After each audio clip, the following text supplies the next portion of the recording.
O que eu respondi ao Vítor.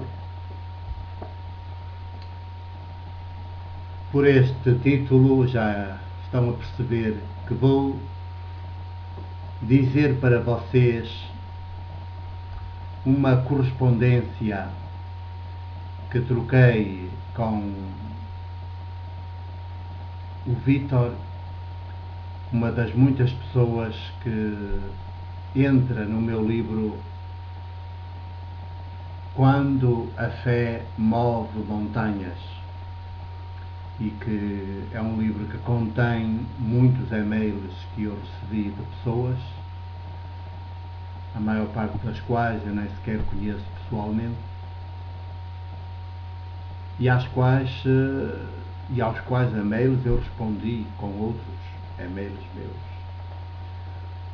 Vou selecionar aqui uma correspondência assinada por esse Vítor, que está devidamente identificado. Aqui aparece apenas com este nome,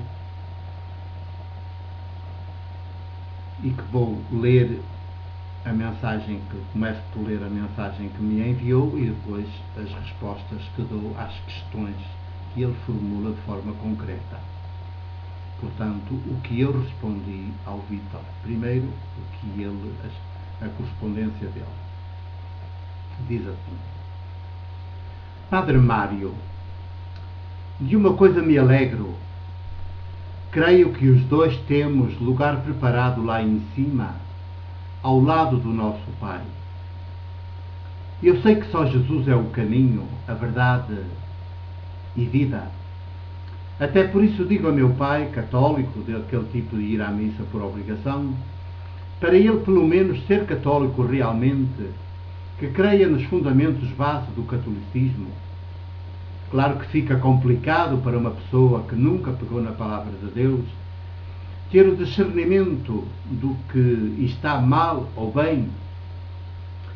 Acho, aliás, que esse é o problema do catolicismo. As pessoas são ensinadas de tal maneira que nunca se interessam por pegar numa Bíblia para confrontar o que seus líderes falam, e como as tradições avançam de geração em geração, completamente arraizadas, fica complicado para distinguir a verdade no meio dessa selva. Frequento uma igreja evangélica porque, após alguma meditação e oração, cheguei à conclusão que lá se prega o Evangelho, se não puro, o mais puro que pude achar, e lá tenho condições de aumentar a minha fé pela palavra de Deus para transmitir essa boa nova ao mundo. É claro que os lobos aparecem no meio das ovelhas, o joio no meio do trigo. Jesus alertou-nos de que sempre existiria e também nos deu a dica: pelos frutos conhecereis a árvore. Só queria fazer algumas questões e passa a enumerá-las. São 4. Você acha que a maioria do povo católico tem a ação transformadora do Espírito Santo nas suas vidas? Eu não vejo isso, por muito que me esforce, infelizmente. 2. Porque todos os católicos têm uma tão diferente fé e porque quase nenhuma está de acordo com a Bíblia? A 3ª questão. Acha que a poeira que existe no Evangelho pregado pelo catolicismo tapa a mensagem da salvação de tal maneira que muitos se irão perder? Finalmente, 4. Sei que é complicado num ponto destes os líderes católicos virarem o barco rumo ao verdadeiro Evangelho. Seria uma volta que muitos passageiros não iam aguentar. Mas será que não vale a pena, visto que disso depende a fé de muitos, por muitos e muitos anos? Termina com um abraço fraternal, como irmão em Cristo. Deus o abençoe e continue agraciando com a sua graça e amor. Até aqui a carta, a mensagem, o e-mail do Vítor. Agora a minha resposta.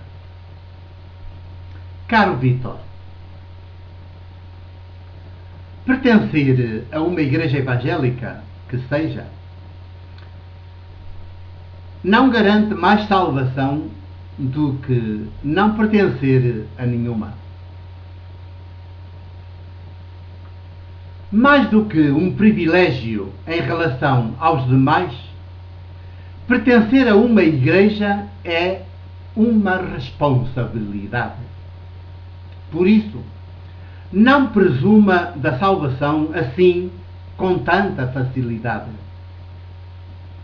E se quiser presumir, inclua nessa presunção de salvação todas as mulheres, todos os homens, ateus e agnósticos que sejam. Porque a salvação acontece por pura graça, não por mérito nosso. É porque Deus vivo nos ama infinitamente que estamos salvos. Mas não pense que Deus vivo ama mais os que integram uma igreja concreta. Aqui, Jesus é taxativo. Não são os sãos que precisam de médico, mas os doentes. E é ainda mais taxativo quando garante com escândalo para os fariseus de todos os tempos: não vim chamar os justos, mas os pecadores. Se nos incluirmos no número dos justos, dos já salvos, só porque fazemos parte de uma igreja concreta, então Jesus não veio para nós. Cuidado! Por mim, entendo que Deus vivo de quem mais gosta é dos agnósticos e ateus com entranhas de humanidade, que se fazem militantes no mundo e estão apostados em mudar a face da terra. São mulheres, homens assim, que têm o Espírito de Deus, esse mesmo, que está apostado em fazer novos céus e nova terra. Agora, os meus comentários às suas perguntas. A primeira, torno a formulá-la. Você acha que a maioria do povo católico tem a ação transformadora do Espírito Santo nas suas vidas? Eu não vejo isso, infelizmente, por muito que me esforce. O que eu respondo ao Vítor? Como acabo de lhe dizer, nem a maioria dos católicos, nem a maioria dos membros das outras igrejas têm a ação transformadora do Espírito Santo nas suas vidas. O Espírito Santo, que atuou em plenitude e em permanência em Jesus de Nazaré, fez dele um homem para os demais. Não o meteu nos cultos dentro do templo. E se o levou às sinagogas, foi para aí contra-ensinar, para evangelizar os pobres. Não foi muito bem sucedido nessa missão de libertação, porque nem os pobres estão disponíveis para acolher o Evangelho de Deus que Jesus nos trouxe. Preferem continuar na dependência dos chefes, dos ricos, dos benfeitores, dos tutores, dos pastores, dos clérigos, a assumir os destinos nas próprias mãos. Assumir os destinos nas próprias mãos tem muito que se lhe diga. E já prosseguiremos.